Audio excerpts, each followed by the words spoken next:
Wel, eitho metin da, ha dynacht yn gestadl MESKLA Brewyon Drudh. Martha Tubos oma gynnwch wi all, oma in Risruth, heddiw. Ha goddom miraz the Gresen Gurno ag a ostia ha sgwddia and dalros ma in hell. Ni a white chwi the omlowenhe ha chwi oma. Ha praderi bos and kesgozo ma, kentrinic ha canerthic. Ni a sel heddiw cymeneth hag a disgwyth gwyth ha bern a dro the honanith. Cerno hag yn termino a the cefrinis. A fel cymeneth ni a venten pen rawlo a yn hwyseth. Helda hag a wen eceta. A barth onan hag ol. Hem yw spars a foth da hag accord. Ha ni a biz my fo pupuni considrus the thithranzo intra gerva ieith ha previans.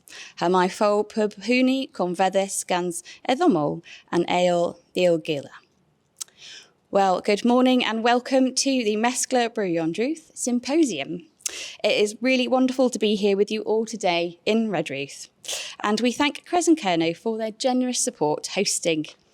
We hope that you will enjoy your time here and find the conversation stimulating and encouraging. Today we form a community that is demonstrating care and thoughtfulness about identity, Cornwall and our shared futures. As a community, we uphold the principles of equitability, generosity and creativity for one and all. This is a space of goodwill and understanding, and we ask that everyone be considerate to differences in vocabulary, language and experience, and patient of each other's needs. So I could not have put that myself particularly well. Ad lib. So thank you, Sovay, for that. That's beautifully put. And I will now just welcome on behalf of Low End of Perrin as well. I'm Jowdy from the Low End of Perrin Festival. And we're just absolutely delighted to be hosting this symposium. And this morning it's going to be really interesting, thought-provoking. And I'm going to hand over to Sovay, who we've been working with for goodness months now on this. It's so brilliant to see it come to fruition. So, Sovay. Thank you, Jowdy. And thank you so much for the Cornish intro. This is MESKLA Brewyon Drudh, which is a project that I've been developing over the past few years, and the sort of point of the project where it came from for me was part of a grief around seeing what I consider to be my culture as a Cornish person kind of fracturing. But also my grief at seeing other sort of changes within our society, or maybe not changes, but more visible fracturings that are happening in the lead up to the EU referendum and post the EU referendum, and which seem to have amplified and gathered pace over the COVID era. It's really an important thing. Cornish identity is really vital to me. It's who I am, and it felt really important to me to keep it live and contemporary. So I developed this project that would kind of collect voices of. Next slide, please. The trouble with it doing this way, I don't know. I can't remember what the slides are. So I wanted to do this project that would gather up sort of experience and voices of other people who live and work in Cornwall, regardless of whether they identify as Cornish or no, to see how other people felt about this, really, and also to somehow gauge or get an idea of what contemporary Cornish culture is and what it is as far as an identity is concerned. So the logo that you saw a moment ago is kind of representative of this shifting face of Cornish identity and Cornwall, and how it can keep shifting and changing and be whatever we want it to be, essentially. I've grounded the project in Redruth because I really like Redruth. And I'm from Camborne and grew up around Camborne and Redruth and spent a lot of time here as a child, and cared for my gran at the Green Cornwall Care down at the bottom of Drump Road. And I've had a studio in Redruth for a long time. I was one of the first I was the first person to put on an event at what is now Crowdy. So it felt like to do such a personal project, it felt like this was a good place to ground it, and like I had a right to interrogate Cornish culture from Redruth as a base. So there's Redruth, you're all familiar with it. Next slide, please. And as I mentioned about the logo and the identity, and my ambition I did a crowdfunder for the project, and wanted to kind of spread out this kind of concept and the discussion around Cornish cultural identity sort of as far as I could. And I really believe that as a Celtic nation and a national minority that sits within the political bounds of another nation, that being England, we have the rare opportunity and the rare privilege to question all sorts of things and be a space for questioning cultural identity and what the markers and boundaries of that may or may not be and how it might shift. And I would really love if people beyond the bounds of Cornwall, geographical bounds of Cornwall, get on board with that discussion as well. And I made parcel tape with MESKLA Brewyon Drudh printed on it, which, by the way, means muscle gathering precious fragments. And the concept being, we can parcel tape together our fractured cultures and the precious fragments of our cultures and make them into whatever shape we want them to be. And you can buy the parcel tape and the badges off the merch stall at the back of the room at break at a special price. Next slide, please. So I'm a visual artist and I think through making. So this is an example of like some working watercolours that I've made when I was trying to work out what the concept of this project and rubbish sculpture making would be. Next slide, please. So for me, getting people to talk whilst making these rubbish sculptures felt like a way that could mediate potentially things that could be difficult to discuss on lots of different levels. So the sculptures themselves begin to sort of be another object in the space when you're having the conversations. But they also begin to have those conversations sort of woven into them. And I really have been a strong sort of believer in the power of visual communication and all forms of like non-linguistic and non-linear communication, particularly, as a visual artist and a neurodivergent person, I really believe that we can communicate things for all these other means. So producing these objects, next slide, please. Was also really important for sometimes people can't quite find the linguistic vocabulary to articulate what it is that they want to express around these subjects. It's also fun, and it has another aspect to it in that I am concerned around climate change and around waste and objects taking up loads of space and resources. So it was also a nice way to kind of tap into that concern and reuse and make wonderful from, what may be recycled or discarded. So I've been carrying out these rubbish sculpture making workshops over the last 6 months in all sorts of places across Redruth, from social clubs to like Cornwall Neighbourhoods for Change as well, in a couple of shops, in the market, up at the Crowdy, all sorts of places. And what's really nice about that is just being in lots of different places, trying to get as many different people sort of involved in the conversation, or at least introduced to the conversation, and giving them an opportunity to come back a second time.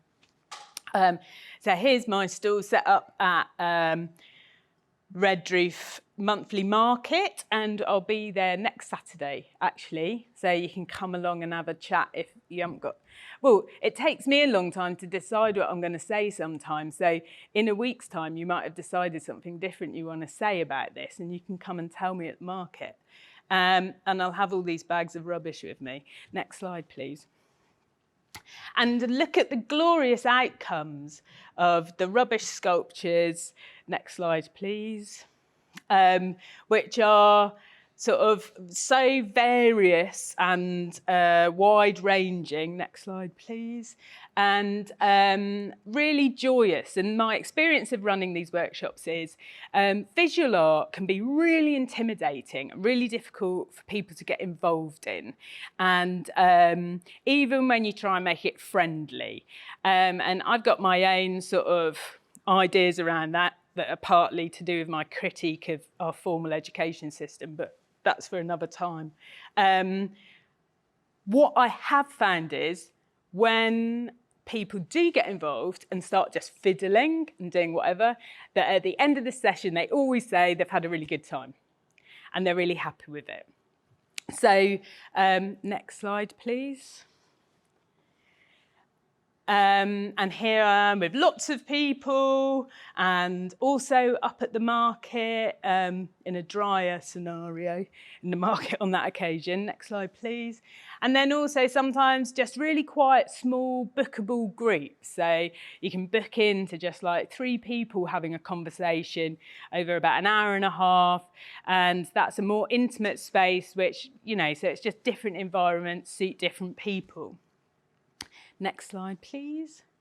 So to further expand the conversation, I've recorded a number of podcasts as well with all sorts of different people from performers and artists like living locally and other people living and working locally, members of Gorseth Kerno, the Grand Bard recorded podcast. And everyone's impressed with that, aren't they? And historians and anthropologists and art academics, Marxist academics, all sorts of people commenting on the themes of the project, which look at this notion of fractured cultures and also what fractures cultures. So there is a lot of conversation within these around colonialism, around extraction industries, and we talk about mining as well as tourism within that. And there's currently 3 podcasts available online presently. So that's one with the Bards and also with Mark Trevethan talking about the Indieland project, which is, it's an app where you can learn different Indigenous languages. Like, that's radical, I think, and really exciting. And also the other podcasts are available currently with artists. Liam Jolly, Georgia Gendel and Levita Savonga, who's going to be speaking later today. Next slide, please.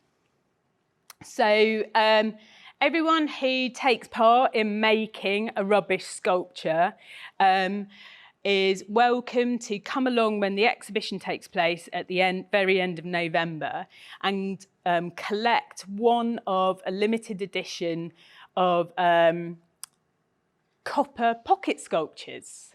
And these I've made by melting down, next slide please, copper that I've collected during my day job as a plumber. And there's me casting the copper pocket sculptures. And I've got a couple with me, actually, I'll pass around so you can check them out.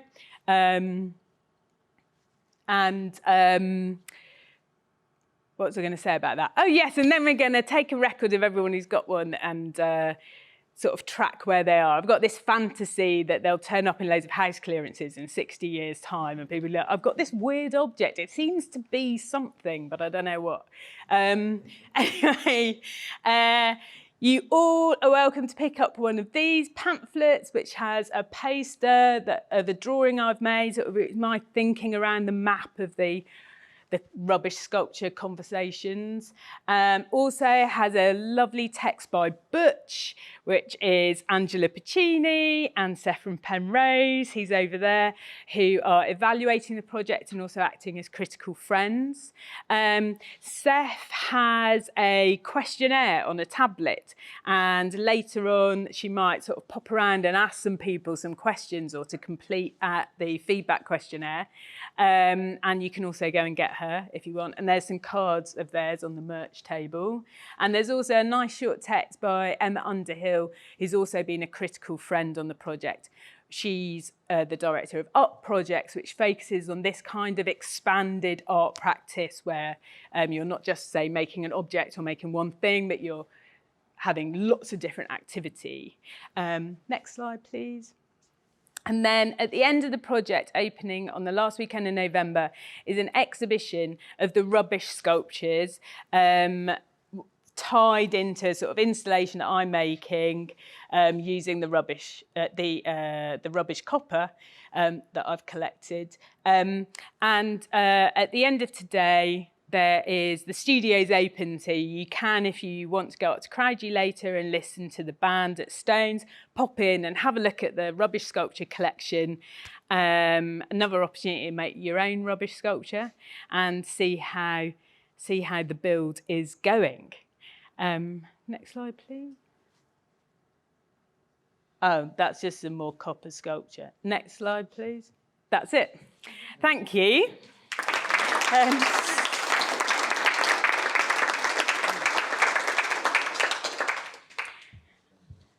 So I think we now just have like 5 minutes if there's any questions. If anyone had any immediate questions about the MESKLA project or anything for me, or about rubbish sculptures, or you can save them. No, look, they're done. So then I'm going to sit down and finish my coffee and hand over to Angela Piccini, our chair for the day. Thank you for that, Sovay. I have to speak into the mic. That was brilliant. It's been such a pleasure and an honour to work with you through this project, which is really exciting. It's exciting for me and interesting for me personally, just because it returns me to research I did many, many years ago. But my job today is really just to introduce speakers and to keep time. So I'm sort of embodying the good cop and the bad cop, I think, for the symposium. So I would like to introduce you to our first speaker, Angeline Morrison. Angeline is a Cornwall-based artist who works with songwriting, vocals. She's a musician, she's a researcher, a writer, and has a specific focus on uncovering and working with the hidden histories of Black people in the UK broadly and also in Cornwall specifically. So I will hand over to you, Angeline, and I'll be keeping time, and I'll give you a 5-minute warning before the end of your 15 minutes. Okay. But I'll do it in a gentle way. Thank you, I appreciate that. Thank you very much.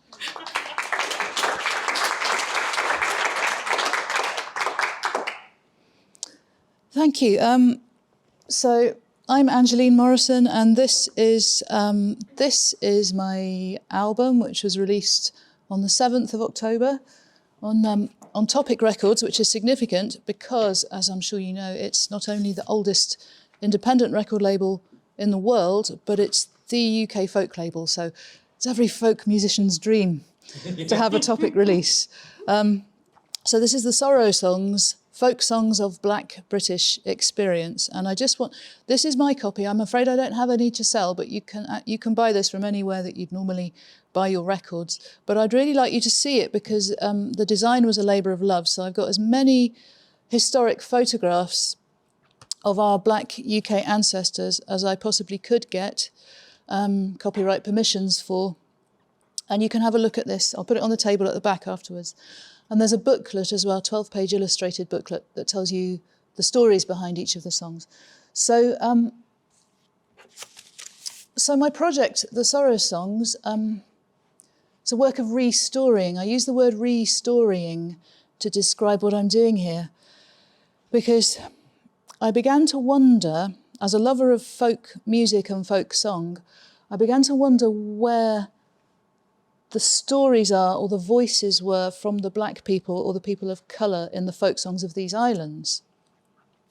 And generally speaking, when I asked about this, people would say, well, they're not there because there weren't any black people in the UK before about 1948.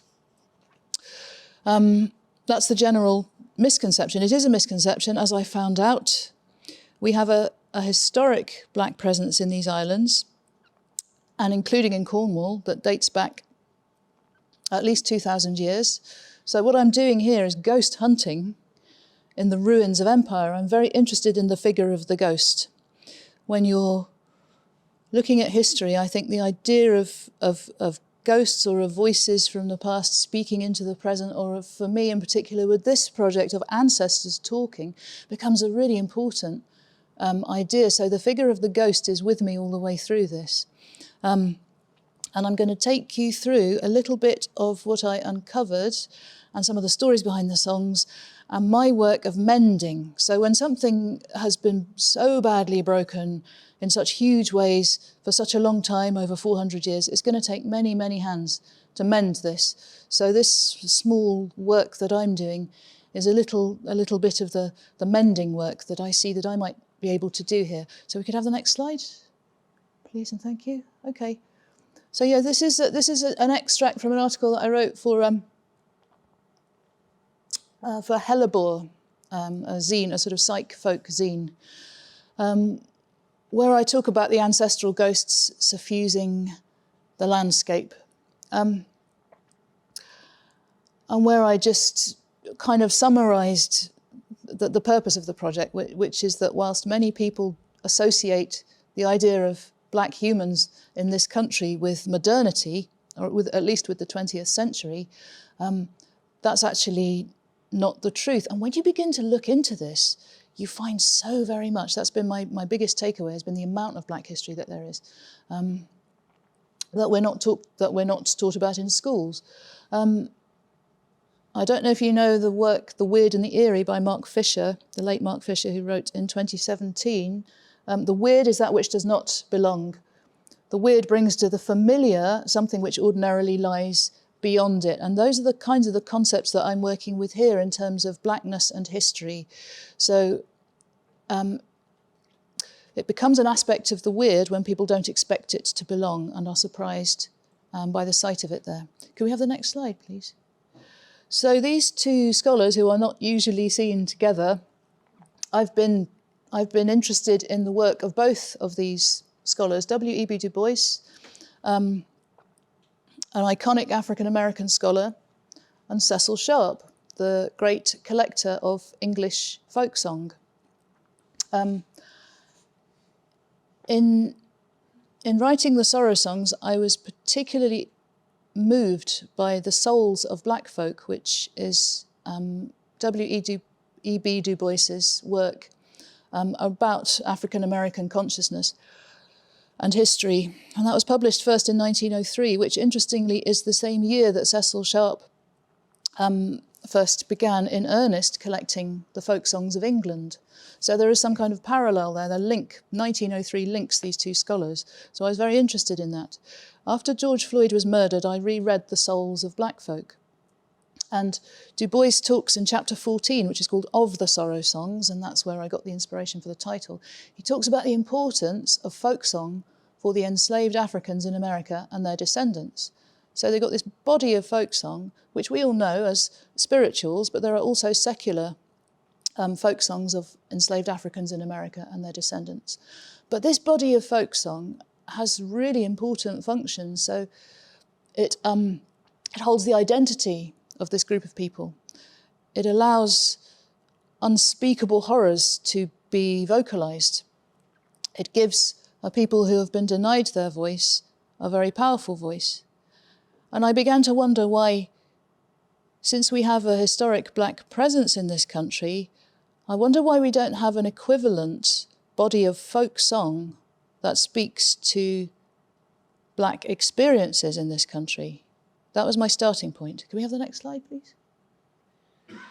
So this is just a little montage view of some of the fashionable ideas in the late 19th century about the romanticisation of landscape. So these carried on until sort of the early to mid 20th century, and they're carrying on today. And they're luscious ideas. I really like them. I love the idea of romanticising the landscape, but we just need to know that it's at play during the era of what's known as the first folk revival,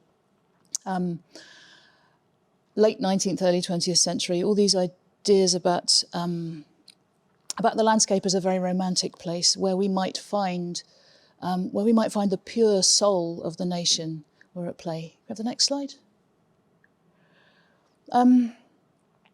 Again, some links from these two parallel scholars that I've been using. So Du Bois talks about the songs. He's saying they came out of the south, unknown to me, one by one, and yet at once I knew them as of me and of mine. So he's talking about that ancestral link that he has, that is activated for him whenever he hears these songs. Cecil Sharp says, the last link in a great tradition that stretches back into the mists of the past in one long, unbroken chain, sung by the native and aboriginal inhabitants of England. So he's talking about the English folk songs that he collected and how they felt to him exactly the same, that there's sort of a link back in time to these ancestral ghostly presences. Now, the problem is that if you are, as I am, the descendant of enslaved African people, you don't have that unbroken chain. That chain was broken. It was absolutely, that ancestral chain was broken by the brutalities of the transatlantic slave trade. So if you are the descendant of enslaved people, you don't have any idea who your ancestors were, and it will be extremely difficult, if not impossible, to find out. So that's something that is really important to keep in mind when we're talking about unbroken lines of ancestry and lineage. Could we have the next slide? Okay, I actually thought I'd taken that one out. Can we have the next one? Yes, this is someone who I found in my research, and I just love this image of a black girl in full Victorian dress. She was actually the goddaughter of Queen Victoria. If you want to Google Sarah or Sally Bernetta Forbes, then you can, we've all got our phones, you can find out all about her afterwards. Can I have the next slide? So this is something that I hope we're all familiar with as a concept now, which is the idea of race. If you're a person, there's only one race that's available for you to belong to, and that's the human race. So, think about that next time you ask somebody if they're mixed race. Generally speaking, the answer is no, I'm fully human. If I were mixed race, I'd be part Selkie or something, which would be cool. But race is nothing more than a popular folk belief. I really like this concept, which links us back again into folk concepts. There is no truth in the notion. We are all human. There are differences between us, but they are not significant sort of taxonomic differences. Can we have the next slide? So I want to show you some images of pre-slavery black people, right? We were not always slaves. We were not always seen as slaves in the European imagination. And there are many images which show us this. This is a Bavarian image. There's a date there, 1402 to 1407. The Queen of Sheba here is depicted as a black-skinned woman. The black skin was apparently added closer to 1407. And the idea of blackness being associated with the regal or with great wealth is something that's shown in this image. And that's a translation of the Latin text underneath the image. Just give you a second to read that. Can we have the next slide? And here's another one, 1250. This is St. Maurice. St. Maurice was originally depicted as a white Roman soldier. It's not known whether his story is myth or truth, but he's a patron saint who was patron saint of the Roman Empire, 13th century saint. And on the right there, that's in this altar carving of the church at Ufcoln St Mary, Devon. On the left, you see St Maurice clearly depicted as a black African Roman soldier or a knight in armour. Can we have the next slide? 4 minutes. Sorry? 4 minutes. Okay, we're going to have to go on through the slides. All right, Ivory Bangle Lady. I'm sure you've heard of Ivory Bangle Lady. She's in David Olusoga's book. Evidence of black people in the historic landscape of these islands who were free, who traded, who had wealth, who were clearly not enslaved people. Next slide, please. I wrote a song about him called Black John, John S. Stimplin, or Jack the, who was brought as an enslaved child of about 6 or 7 years old to an estate in North Wales, and he very quickly began to show genius for horticulture. So he was promoted to head gardener as he got older, and he was recently honoured with a yellow rose named after him as the UK's earliest known black gardener. So I'm trying to find out now if he's also the UK's earliest known, not first, earliest known black Welsh speaker. So if anybody knows, because he was fluent in Welsh as well as English, so if anyone has any information about that for me, please come and see me after, because I'm on a bit of a mission to find this out. Next slide. Joseph Emedy. I'm sure you've all heard of Joseph Emedy. So I won't spend too much time on that, but very, very proud of this black Cornish ancestor who was twice enslaved in his lifetime and who wrote many extraordinary symphonies and was praised in the press of the time for his musical genius. Interestingly, none of his compositions survive. I'm wondering whether some of those compositions were appropriated by other musicians. That seems to me more likely than that his work, his entire body of work was destroyed, because he was quite prolific. Can we have the next slide?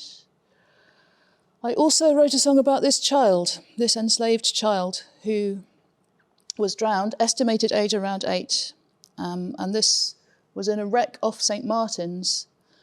And that was a popular shipping route for the transatlantic slave trade. And when this particular ship was wrecked, newspaper accounts of the time detailed what was washed up, and it was mostly luxury items, like there was gold dust, box of gold dust, there was ivory, palm oil, silver dollars, and the body of an unknown African boy, estimated age around 8. So he's buried in the churchyard of St. Martin's. And we could have another slide.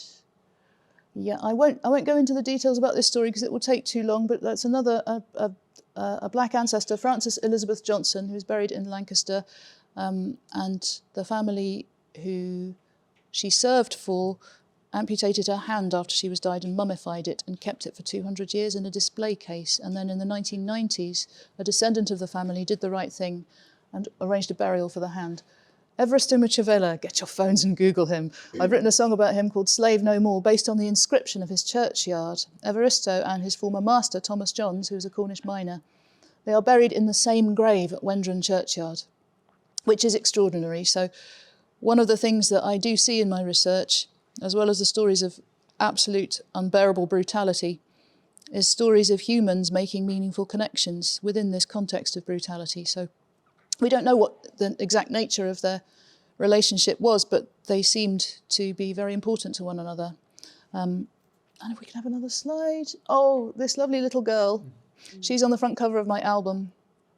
So, again, this was a film made by the Colonial Film Unit to be screened in the colonies and to attract people from the colonies to the UK to do low-paid jobs during the war when there was a labour shortage. And it centres around the crowning as May Queen of this little girl who was one of a set of non-identical twins. And they're English, these girls. They were born in London. And they were evacuated to this village during the war where this film was made. And apparently the girls were very popular with their classmates who voted this girl Queen of the May independently of the movie. That's what I've been able to find out. We carry on. So this is my final slide now. I talked about mending earlier, so I'm trying to think about different figures for mending. And I first thought about kintsugi, that Japanese art of putting gold in the cracks in a vessel so that the brokenness becomes a part of the vessel and a thing of value. So we don't attempt to hide the fact that something has been broken and that we have mended it. The spider's web I really like as a figure because it has to withstand rain and wind and storms and all sorts of animals walking through it and things. But the spider just remakes it, gets on with it and remakes it. And it also, the web has some flexibility and elasticity to it. So I like that as well. And also just weaving, because weaving is a work of many hands. And whilst we're weaving, we can often talk to each other and share things and sing together. So the work of my hands in this song making, I feel like is part of a bigger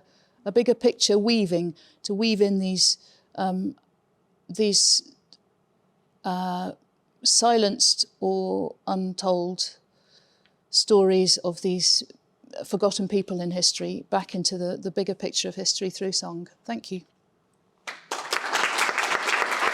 So we're going to sit down over there again. Thanks. Thank you so much for that really wonderful presentation. So we'll hear from our second speaker, and then I'll invite you both onto the floor to take questions at that point. So our second speaker is Fran Rowse. So Fran is an artist who explores female identities and community. She's interested in producing spaces for marginalized communities and genders, and she's interested in creating, and she makes, emancipated portrayals of Cornish girls and women. Her project Maids has just received some more funding from Photo Now and is continuing, and she's the winner of the Southwest Graduate Photography Prize. So Fran, come to the floor.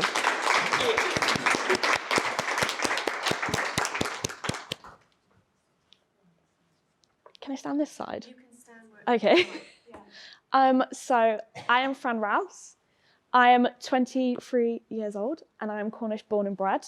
This is my first ever symposium, so you just have to give me a bit of time. So I work with cultural identity for young women in Cornwall, using fashion, art and play to start conversations. I just want to give a disclaimer that this kind of isn't me being angry about men in Cornwall. This is just me creating spaces for women.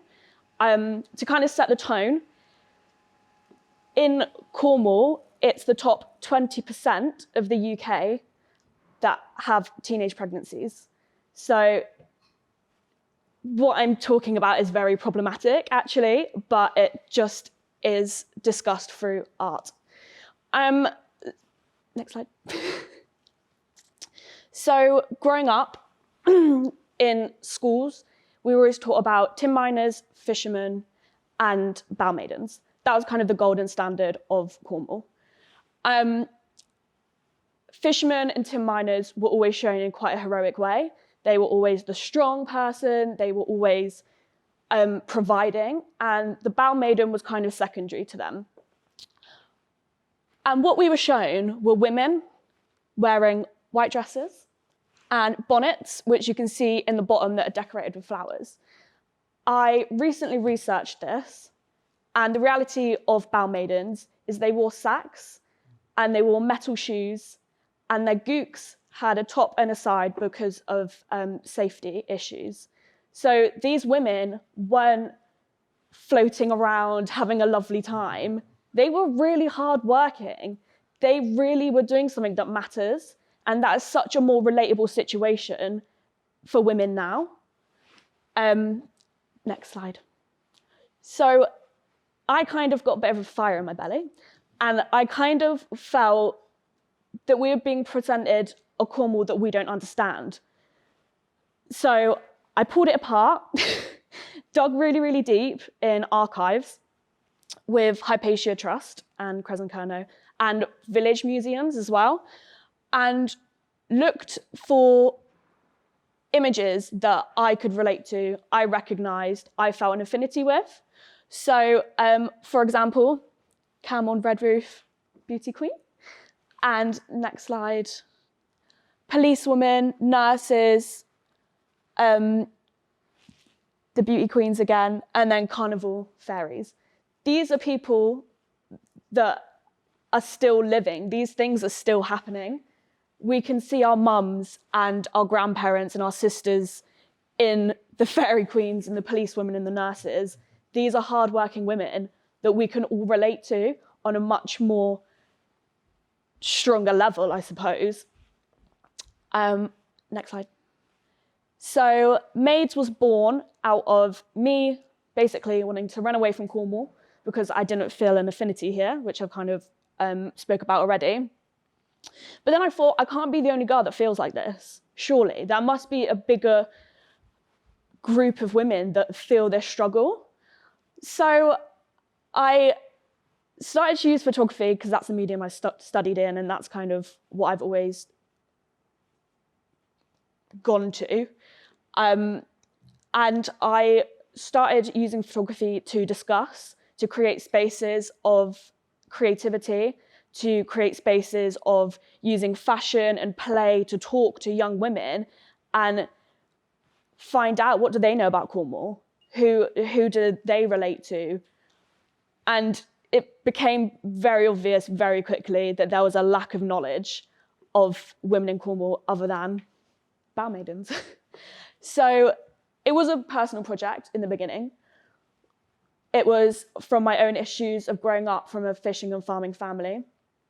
Very quickly, it became very obvious that I was not welcome in these situations. My brother was scooped up into this world and I was left kind of there.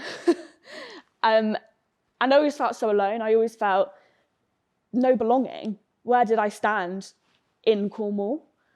I didn't feel a sisterhood. I didn't feel anywhere I could go to get strength. So until this prom photo is one of my best friend's older sisters from about 2004, I think. And I remember going to her house and I walked into the room where they were getting ready and there was such a strong bubble of femininity. They were wearing big dresses, big hair, glitter, and they weren't apologetic for it. They were so strong in that moment of being girls and laughing and having fun and having conversation that was so open, and they didn't feel trapped down. They felt so wholesome in who they were. And it was something that I honestly had never been exposed to ever in my life. And without realizing it, it planted a seed that has now kind of arisen in my own work. Next slide. These are some of the images, but it's a bit weird because the colors are different. But here's some of the work from my photography project. I actually street cast and knew people, and my mum's a hairdresser, so the word got around pretty quick about maids. And I started conversations with these young girls. I'd take prom dresses, I would take shoes, I would take all of these fun things and use it to start a conversation, use these things to empower these girls and make them feel like, yeah, I feel really great in this. And then through that, actually discuss how they feel in the background of Cornwall. So also, there's obviously an issue for people in Cornwall about gentrification and how we're seen as having these beautiful beaches, amazing houses, amazing ice cream shops, which are all very true. But the reality is, when the summer's over, it's just Cornwall. We're all just living here, living normal lives. And these are places that people don't recognize. If you put this up, nobody would say, oh my God, that's Cornwall. Oh my God, yeah, I know that. It's just not what you think of. But this is our house.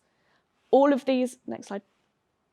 This is her house. That's behind her house. These places are all just normal. I didn't scout these places. This is just the reality. And it actually recently in an interview, and it really frustrates me, a woman from London asked me why I photograph poor people. Can you imagine? Like, what? And I couldn't even believe it. It's really, really frustrated me because all these people are from different social backgrounds. That's where they come from, who they are is not the issue, is not what I'm looking at. What I'm looking at is the shared community feeling of being a woman in Cornwall. That is what it is. It doesn't matter who you identify as, where you come from. It's the core of the work that matters. Next slide. So I think it's hard to connect with younger people and people my age, I'm 23, because we're always showing historical pictures. It's always like, there were. I don't feel relatable at all. They're amazing and they're beautiful, but nobody's feeling any attachment to it. So I'm trying to show it in a way that people can understand. So as much as we like it or dislike it, technology is what it is. Everyone has it. So I brought together the archival images on an iPhone, shared this because I thought, well, it did. Young people accepted that much better, and it felt for them in a world that they understood. And then next to it, I'll talk more about it later. So 2 of my biggest inspirations are Britney Spears and Paris Hilton. I know.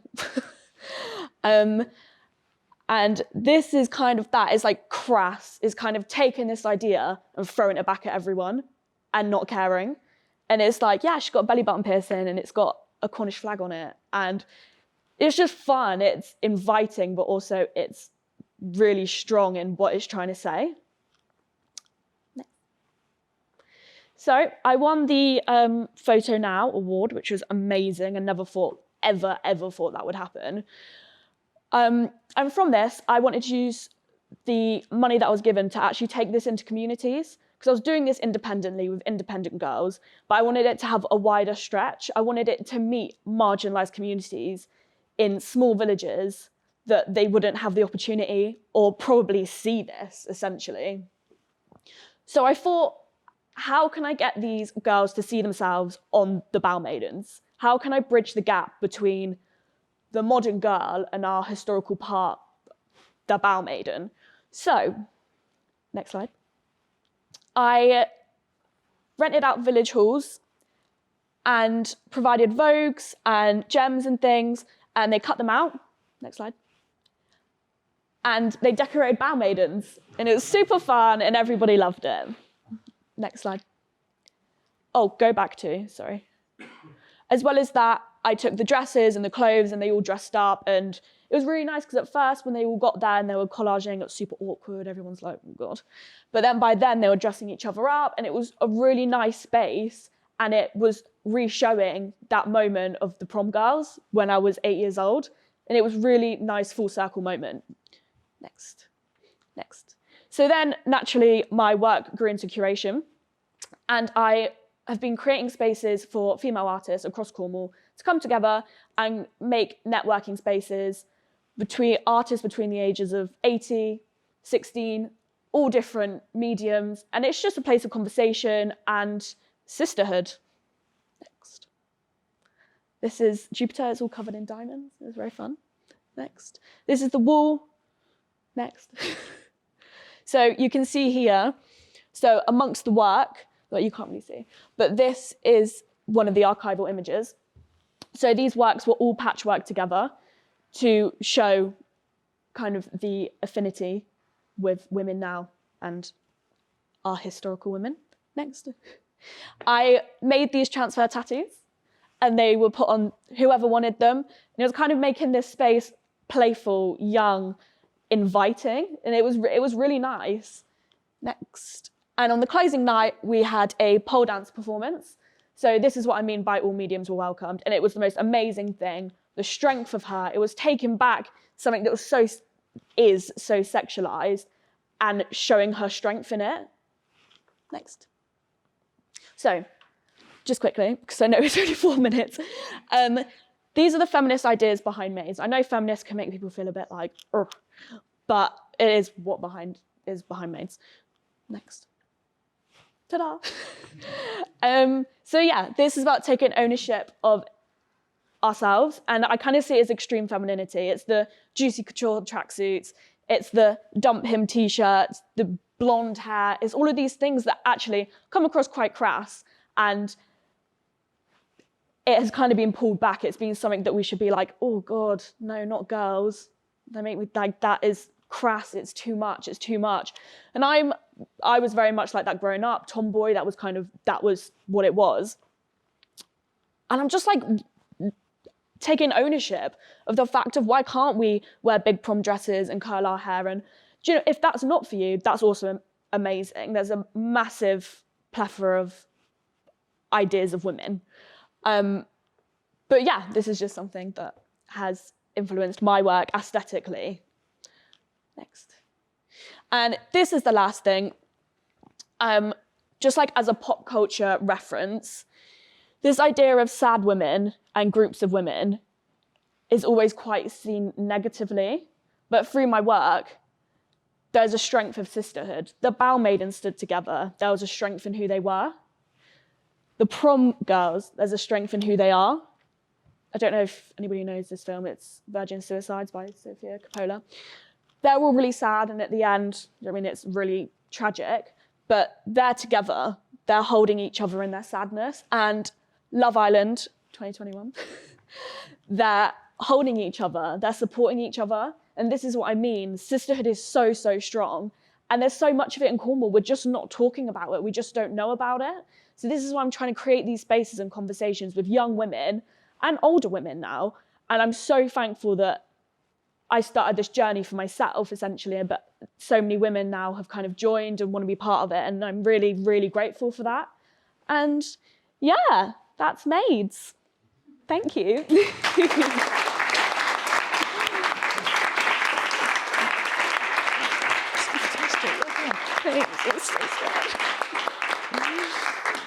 Fran, can I invite Fran and Angeline to take the chairs in the middle, just to accept some questions?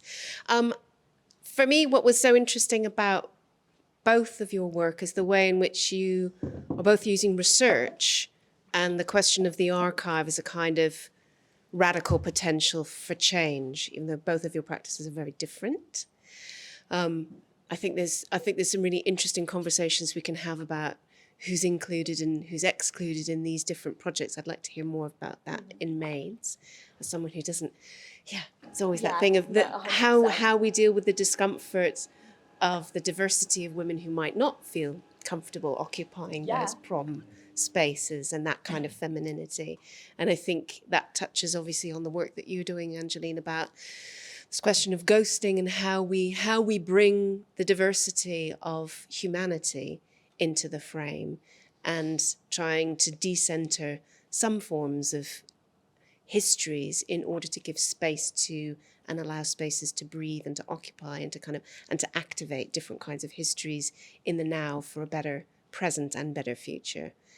But I'd like to open this to the floor for some questions for Fran and Angeline.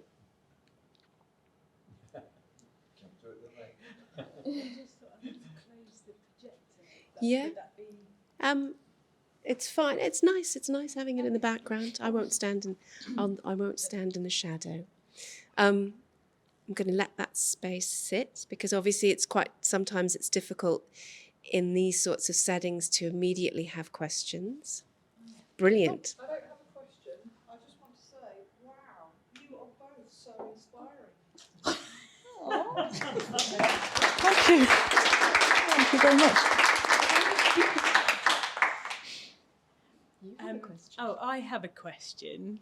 I just, we've spoken about this before, Fran, but I thought it might be interesting just to add to this that we spoke about kind of gender binaries and the inclusion of a broader kind of gender experience at your workshops. And I wonder if you might...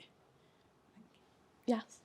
So I've actually had this discussion with a lot of people, so I'm very aware of it, and I've always been aware of it. Essentially, Maids has come from the core of myself, and I identify as a woman. So the birth of it has come from my own experiences, and I'm fully aware of the fact that it screams I'm a woman. Like, it really, really does. And I actually, currently, I'm trying to figure out how I can fill all these other spaces with my work. I'm still learning. I'm still trying to figure this out. But these workshops have been, everyone is welcome. Maids, everyone is welcome. I'm not here to tell you who you are, what you should be doing. This is genuinely just a space of discussing women in Cornwall, and whether you relate to that or you have a different opinion, that's all welcome. I'm not here kind of managing what you're allowed to say, who you are. That is not the case. I know it comes across that I can be quite I don't know, this is how I feel, but it's not. It's welcoming, and it's really, it's about everyone's opinion, no matter who you are. That doesn't matter. It's just, if you care about how women have been represented in Cornwall, get involved, is essentially where it's at. But yeah, I'm still learning. and I'm still figuring it out. And I want to know what people think about it. Seth. Thank you for both of those really fabulous presentations, and I was really struck that you're both presencing things that you didn't see when you were younger. And I'm so interested in the Balmaidens. Heritage is my business, and I know that I'm like, look, Balmaidens in the Cornish landscape, because it is the sort of first Cornish womanhood that kind of comes, you know, or it's cooking and making the pies, pasties of pie. Yeah, I've seen loads of pasty making. So I'm just kind of, I mean, obviously you're doing the work, but I was kind of wondering whether you had any thoughts about what the fixes are for putting the work that you've done into a kind of more mainstream landscape for schools and so on, whether you're doing any, either that work itself or advocacy, or whether you, I mean, obviously they should come to you. What would you have liked to see, apart from the work that you've done, but kind of that you feedback into? I mean, the village halls wasn't what I wanted it to be, because you can't be like, here I am, come here. So I'm actually working into going into schools, mainly primary schools, and also things like the Pearl Exchange is kind of going into spaces where people currently are, and kind of trying to talk to them about it. Sorry, what was the other bit? I had an answer to my head, and when you were talking, and now I just haven't said it. That's a very sensible question. I mean, it's a kind of what would you like to have seen in your own educational background? Oh, okay. Oh, yeah. Stuff that you're doing now. Yeah. Well, it was all just about tin mining and farming, honestly. And somebody who means a lot to me actually said, if you can't see it, you can't be it. And that has resonated so much. And I think in every aspect of what people care about, it does. And that's why I was digging so hard, because I felt like I couldn't be here, because I'd never seen anything that I understood of women. But I think Balmaidens are important. Do you know what I mean? I'm not just like, oh my God, they're so lame. They're important and they need to be taught about, but there's also like a massive, huge wealth of other women that were doing important things. Policewomen, nurses. Like, there's so much to talk about, and we're pinning it on one type of person. It just doesn't sit right with me. And I think that sense of alienation is actually, that's an intersectional question, right? So women, people of colour, and anybody who's not sort of the template of humanity, i.e. white men, becomes, feels or embodies or manifests that sense of alienation from a sense of belonging. So I've actually got a question for Angeline, sort of coming out of that, is thinking across art forms and how your research takes place both in a live setting and through recording. And I'd like to hear more about how you envision the sort of transformation of the present through both your live practice, your research practice, and your recorded songs. And just, are there different forms of transformation that take place? And then Fran, you might also want to talk about that in a bit, in terms of the liveness, the eventness of the workshops, as opposed to the images that are exhibited. Let me think about that. In terms of I think there is a difference for me in terms of the recorded versions of the songs I composed and the live versions, because although maybe there isn't. That's a really difficult question. I wanted to thank you for mentioning, if you can't see it, you can't be it.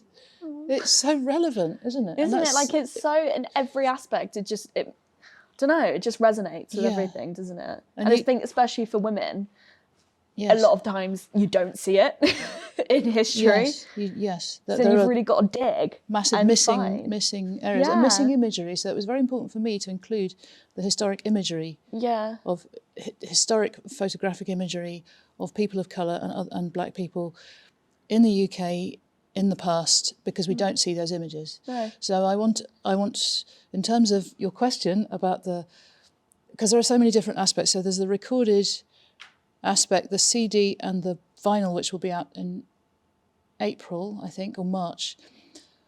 And the booklet and the presentation, I very, very carefully considered this. It took so much planning and time and was a real labour of love, but the imagery is really important because it's really true that if you can't see something, then you can't be it. And this is why people, whoever they are, people always look for representations of somebody like them in popular culture or in the history books when they're at school. We all do it, particularly if we belong to minority groups or underrepresented groups, or we find ourselves in whatever situation we are in life as the only one or one of only a handful. And if we don't see ourselves represented or people like us represented, it's really very difficult. It has a negative effect on your forming sense of who you are and the sense of what you can possibly be going through life. And I would have loved as a child to have seen imagery such as the imagery I included in the album, because I would have then been able to say to myself as a child, well, actually, yes, I do belong here. And yes, because that's the truth. We actually, we belong in the history of these islands. It just hasn't been brought to popular attention until comparatively recently. So that's something that is particular to the recorded version of the music. The live version, I think, I want to connect with people, because my project's all about connection. And yours is too, isn't it? Yeah. Connection, it's really important. So when I'm singing the songs, I also tell the story behind each song. And contrary to what you might think, I don't usually spend that much time talking, so I find it quite hard, but I deliberately want to explain the stories so that people can have a deeper relationship with the song, because I feel like if you tell someone a historic fact, they might remember it, but if you can story that fact into something that the listener can have an emotional connection with, they'll have a deeper experience and they'll remember it because it affected them in some way. So I want to connect with audiences on an emotional level when I'm performing the songs live, and I hope that I do that, because the stories I picked out to make into songs are ones which I felt like I could bring an emotional authenticity to. That's why I chose them. And also I've got this hope that at least some of the songs that I've made for this album, I want people to sing them. I want people to sing them in folk clubs and wherever else they sing, because I want these ancestors to be remembered, and I want it to eventually become quite normalised for people to think about, when they think about the UK landscape, to think about black people and people of colour in it. Yes, the back. Minda, thanks very much, both of you, for that. I've just got a question for Angeline.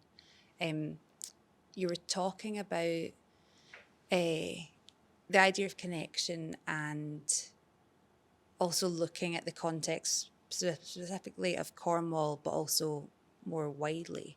And I think it's such a rich area of research. But I wondered if you've looked at the similar research topics in Scotland, because there's a lot of artists working kind of in similar ways, but not the same, particularly in Glasgow and Edinburgh. And I just wondered if you'd thought about that connection, kind of the idea of the Celtic nations. I'm not sure I understand the question, sorry. Like, have you connected with artists or similar stories in different parts of the UK? Yes, my album is UK-wide. Right, great. So I started my research in Cornwall because I live here, but there are songs on the album from the whole of the UK. Apart from Scotland, there isn't a song on the album from Scotland, although I do have some stories from Scotland, and I'm composing one at the moment, which is from a hue and cry. And I used to believe up until very recently that hue and cry just meant a massive amount of noise, like, stop making that hue and cry in there. And actually a hue and cry is is the name given to an advert that you would place if you owned a slave and that enslaved person had escaped. You would place an advert in the print media, and it was known as a hue and cry, and it would include a description of the escaped enslaved person and how much money you would be paid if you found them and brought them back. And there's an escaped young Scottish woman who's described as having, her identifying feature is this green dress. And I was really captivated by the idea of this green dress. So that Scottish hue and cry will eventually be storied into song. So yeah, I have looked at the whole of the UK, including Scotland. Yeah. Sovay. That just leads on to Angeline. I did want to ask, I was interested in where, because I've thought this for myself, like where does the research end? Like obviously it can just go on forever. And I know you have a really prolific output as a musician and songwriter, and have produced many albums and check out Angeline's Bandcamp. But I wondered if you already had in your mind like an area that you wanted to develop for a follow-up album for this, or a specific thing you wanted to do with the research? And in answer to your first question about where does it end, it doesn't really end. I'm going to carry on doing this because there are so many stories that I found, including the one from Scotland that I just mentioned, and other areas of the UK that didn't make it to the album for a variety of reasons. I didn't get to complete the song in time. You know, I'd actually overwritten, so we had to cut some songs. There's loads and loads of reasons why. Especially if you want to make vinyl, there's a really strict limit of minutes of recorded music that you can have before the quality starts to deteriorate. So there's all these important considerations. So there are many songs that I didn't get many stories that I didn't get the chance to make into songs. This is something that I'm just very personally, I care very deeply about. So I won't stop researching it and wanting to know more and making these songs, even if I don't make another album, and I may not, because I think, you know, maybe that's, well, we'll see. Yes, go ahead.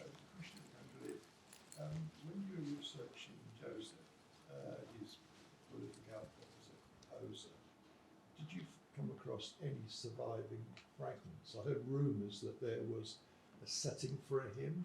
Did you? Can you tell me more about that? Because no, I didn't, and I'd love to find out more. Somebody at the library gave me some links. But Wow. I'll have to have a look. Okay, if we can have a chat later, I would love to find that out. Yes, because what I'd heard is that there aren't any surviving. So if there is some surviving music, true, but it's worth checking out, isn't it? Thank you. So for me, a question for... Oh, sorry, yes, go ahead in the back. I've got a question for Fran. Have you collaborated, or are you collaborating with other artists in Cornwall that not necessarily exploring like similar themes to you, but like use your ideas, but work with other artists and explore different mediums to sort of explore your work and theirs together? Yeah, I do actually. Oh, and it's something that I really want to do more. Because it's quite easy to kind of shout about something by yourself, but it's really nice to work with other people as well and kind of find out what they think, and it really builds and explores it on so many more levels. But I have worked with she was a girl, but that's kind of, I would work with all people. And she's a collage artist, and she actually contributed to my book. And we did, so the Merry Maidens, the Stone Circle, that was a really big inspiration. So we went up and photographed it, and I gave her we kind of discussed what we thought would be right. So I photographed all of the maids, cut them out so they're just like little paper dolls. She then cut out the Merry Maidens, and she collaged the girls so they looked like they were sat around the Merry Maidens. And it was so beautiful, and it's something that I could never have done, and I would never have thought of to do. And it was kind of talking. I was like, oh, Merry Maidens. She loved the Merry Maidens. So we connected on that straight away. And then she was like, what if we do this? And it just kind of grew together. So I think it's really important, if there's an idea, like just share it, you know? And I think, yeah. Yes, please. Question for Fran. You come across I'm not sure the precise history, but the role of women in Drudh in the rights. Because Drudh had a reputation for rioting. Oh, really? Yes, yes. So I'll put you in contact with the Yeah, people please to do. talk to. Yeah. The more I can learn, I want to know. Thank you. I've been informed. Yes, please, Maria. Well, it's really hard to formulate all the thoughts that come from both your fantastic presentations. And I just noticed that you were both, I suppose, kind of thinking about what Angeline was talking about, the breaking of the chain, and you, Fran, were talking about kind of perhaps that you found that there was a breaking of the chain with fishing and mining, and there was nothing there for you. So I just wanted to know maybe more, what are the things that kind of like both of you helped you along the way to do your project? What kind of like helped you maybe kind of like, because it seems to me that you're both kind of creating a new community that you can be part of when there has been that breaking. So I was just wondering, what are the things that kind of have helped you along the way to kind of make this community, or was it maybe specific something that happened or person? So yeah, maybe just a little bit if you could share about your process. I think like something that was relative in both of our work was the archival things, wasn't it? And digging of research and finding those things out. And I think when you find solid evidence, it gives weight to what you're trying to say, and that is really empowering, I think. And just starting conversations. I don't know if you find that, but you say something and then somebody says something, and just having those conversations, it plants so many seeds. Just because, I don't know if you find this, even though you've studied it and have been like the center of it, there's still so much to learn. Do you know what I mean? And there's people that know way more. So you kind of have to have that acceptance and, yeah, just ask people to join the journey, I think. Yeah, I agree with everything you said. Archives and bodies of information and people, and the people you can find them in unexpected places. Yeah. Like somebody you don't know might hear about what you're doing and put you in touch with a friend of theirs who knows about it. And all these ways that you follow, they lead on to other ways. So same with when you're digging into an archive, you will find a lot of my best finds came to me completely by accident when I was looking for something else. Did you have that experience as well? Yeah, and I just wanted to say, actually, your presentation made me really aware of the fact that all of the archival images I had were all white women and girls. And I just wanted to say that that really kind of has resonated with me. Okay. And moving forward is something that I'm super aware of, and is kind of a world that, I just haven't been aware of, and I guess that's the issue, isn't it? That's that you're the point, kind of isn't it? exactly. So yeah, and especially the May Queen. Yes. Yeah, she's like really sat with me, because see, all my images were kind of like carnival fairies and things like that. It was always a big thing in my village, the May Queen. So yeah, that's really sat with me, and thank you for that. I really appreciate it. I just wanted to say that. Thank you. I've been informed that the pasties have arrived, but before we break for food, I think what really strikes me about in both of your projects, and you touched on it here at the end, and that was behind my question about the live and the recorded, is how both of you as artists are working in between the object of the archive, questions of representation, and importantly, that question of embodiment. And there's something about the embodiment through voice and breath and sound waves, Angeline, in your project, which is a form of, well, it is a political project, right? Because your singing will impact on my body and change futures. And similarly, Fran, with where you're working with young girls to explore different opportunities and options for what an expansive sense of womanhood can be, but through the body, is sort of trying to do the same thing. So beyond that sense of if you can see it, be it, it's also if you can do it, you can be it. So there's something about the tension between the fixed and the live and the unknowable and the yet to come that seems really exciting across both of your projects. So I just really wanted to thank you again.